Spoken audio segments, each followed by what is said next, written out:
It shouldn't shock anyone at this point that Alyssa Mercante's lawyers continue to step on rakes and screw up their own case by opening their mouth, or in this case, taking to social media and saying things that really is the quiet part out loud that you shouldn't be saying, even though we all know that's exactly why you're suing me. Has nothing to do with me. What's going on, guys? Welcome to another episode of Smash JT. Alyssa Mercante's lawyer, Dawn McGowan, one of the three Keystone cops that she has somehow employed to run this lawsuit against me, has taken to his LinkedIn to tell everybody about what he's dealing with Gamergate and the lawsuit that is getting thrown at me right now, how it has very little to do, if anything, with me in particular, and more so to use me as a pawn to push their agenda forward, because these are activist lawyers that care about pushing for a cause at any cost. And in this case, they completely just screwed the pooch on their case by stating that the lawsuit is about making a law and alluding to how it's not about me, not about harassment, but instead about pushing for a broader ideological agenda. Not that anyone should really be surprised at this point, because from the beginning, this entire thing has been a complete joke. JT. Hit that subscribe, give me a like, and check out smashjt.com for the full and exhaustive article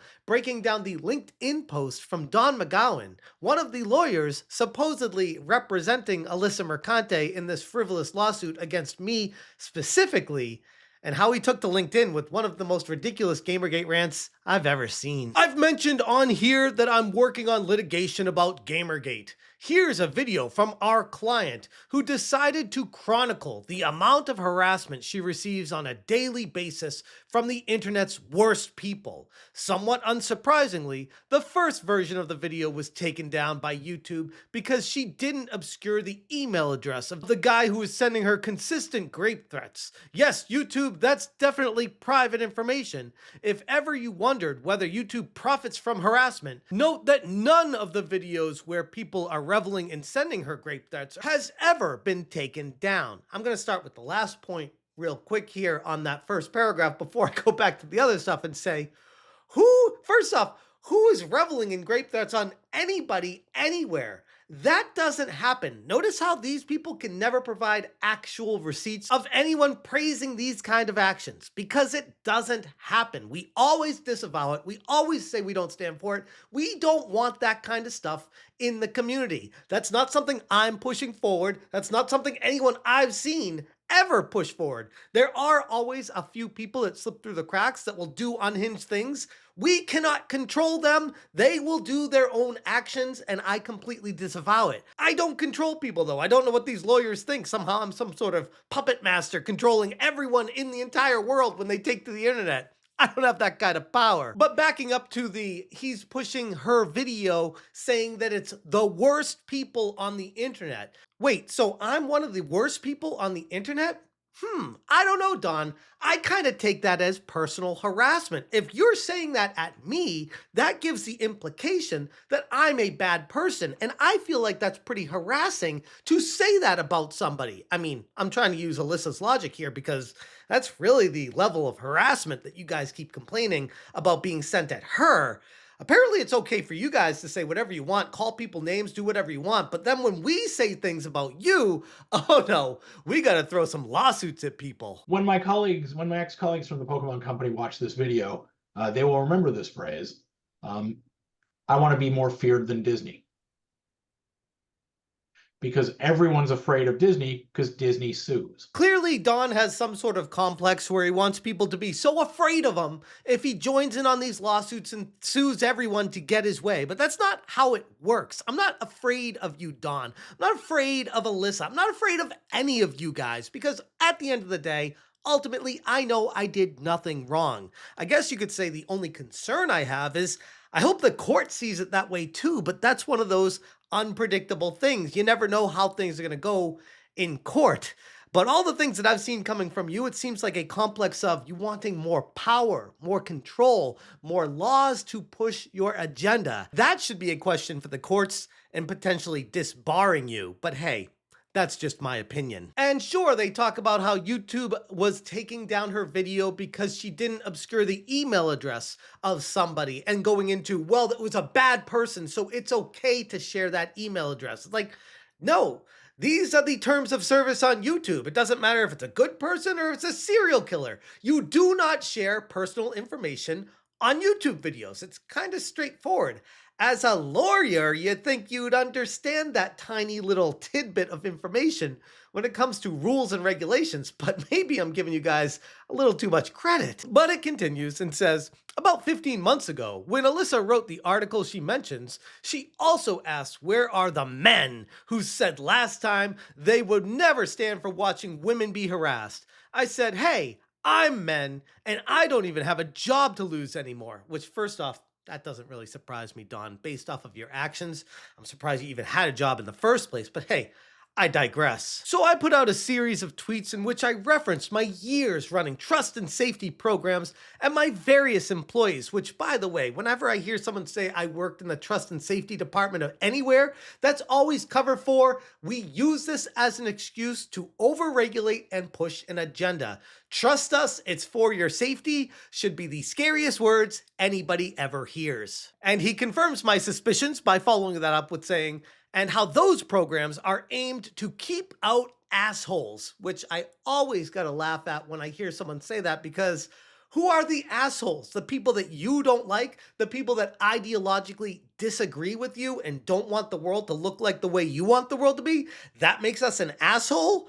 I mean, I guess, but if that's the case, then I guess I can call you an asshole too, Don, using your own logic. It's only fair. Which is awfully similar to what you guys are suing me for, using Alyssa's words against her. For some reason, it's okay for her to say something. I am smart, hot, slutty. But if someone uses that and says that about her, no, you gotta sue, and that's harassment and stochastic terrorism and all these other made up rules that you're trying to put into law. That's not how any of this works, but it certainly explains a whole lot of your mentality. This got so much rage from the dork web that Fox News wrote a hit piece about me. So I have 0.1% of understanding of what this must be like for her. That quote unquote hit piece coming from Fox News is doing the same thing that I was doing with Alyssa, which is using their own quotes and talking about how psychotic these people really are. In Fox News case, they said, lawyer involved with Pokemon, Halo series, slams anti-woke gamers, says his job was to purge them. And when you go into the quotes of this, you see that this guy is a complete unhinged psychopath. It doesn't paint him in the best light, so he probably wasn't a big fan of Fox News putting this guy on blast. But he really has nothing to say about it because they're his own quotes, and he's pissed that he got found out. In fact, let's actually focus on what Fox News said about Don McGowan. Don McGowan is a former chief legal officer of the Pokemon Company, as well as a producer of the film Pokemon Detective Pikachu, in addition to having served general counsel and a producer for Bungie, the company behind the Halo games. He wrote a long, now deleted thread about how his job in the industry was to purge a-holes from gaming, and that he was responding to the consumer backlash against DEI consultancy companies like Sweet Baby Inc., calling anti-woke consumers human garbage. Far be it for me to say, but this kind of feels like harassment coming from you, Don. I mean, again, using your definition. He continues, Alyssa is going to make law, and that law will hopefully be the beginning of the turnaround of today's hate-filled internet. So right there, we have proof that one of Alyssa's lawyers wants to push this case forward to enact a new law to not just end me, end my career, ruin my life, ruin my family, take all my money away and destroy everything that I've created, but also to use this law to go after much bigger fish in the ocean. Because really, at the end of the day, I'm a speed bump, if that. I'm a pawn in a much bigger game. And they thought that it would be an easy pushover to come at me. I would just bend over and break and say, I'm sorry, what do you want? I didn't mean to offend you. No, no, no. I know where I live. I know what rights I have And I know that I'm allowed to speak my mind on things that people say themselves. That's the biggest thing we keep going back to here, where Don McGowan and Alyssa Mercante seem to have the same problem with saying ridiculously stupid things and then getting mad at people for covering these stupid things they say and not shining the most positive light on it, which at the end of the day, if you're going to be publicly speaking on social media and a public figure when you do it, people are going to criticize the things you say. That's how it works in the public square. I would like to think Alyssa, a former journalist at Kotaku, would understand the freedom of press and the freedoms that people have when it comes to discussing things and criticizing things. But maybe there's a one-off where, I don't know, she just got hit in the head, got dropped as a baby, doesn't know what's going on. Maybe she's just retarded. I don't know what the thing is with Alyssa, but there's clearly, to me, something off about her. But then looking at the lawyers she's found, and I'm like, damn, people really have a way of finding each other in this world. And I start to wonder about Don McGowan, and if this guy got dropped on his head a few times, or if something was going on with him, because holy crap, what he's saying here is completely unhinged. Of course, it'll be extra hard to turn that ship around now that it's the primary locus of support for the current US president. Oh, here we go.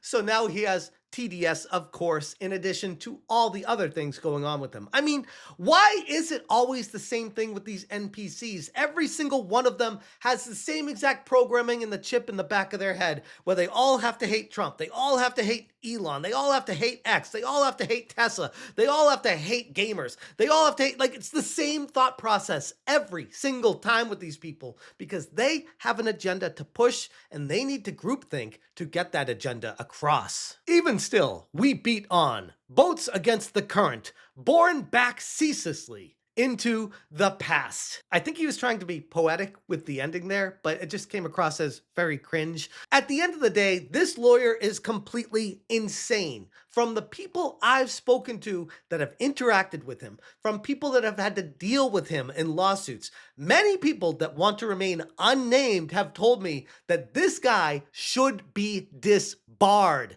That's how bad of a lawyer he actually is. And if this make law strategy were to succeed, who would actually be empowered by it? If the courts start accepting emotional distress claims based on videos or tweets or commentary online, even when no actual threat or call to action is present, well then Alyssa herself and Don McGowan by extension could easily be finding themselves on the wrong end of the very law that they acted to push for, which is ironic because, again, these people all think the same. They all see things one way and that road only goes one direction. They don't understand that the things that they are trying to enact would be used directly against them immediately. You stupid mother.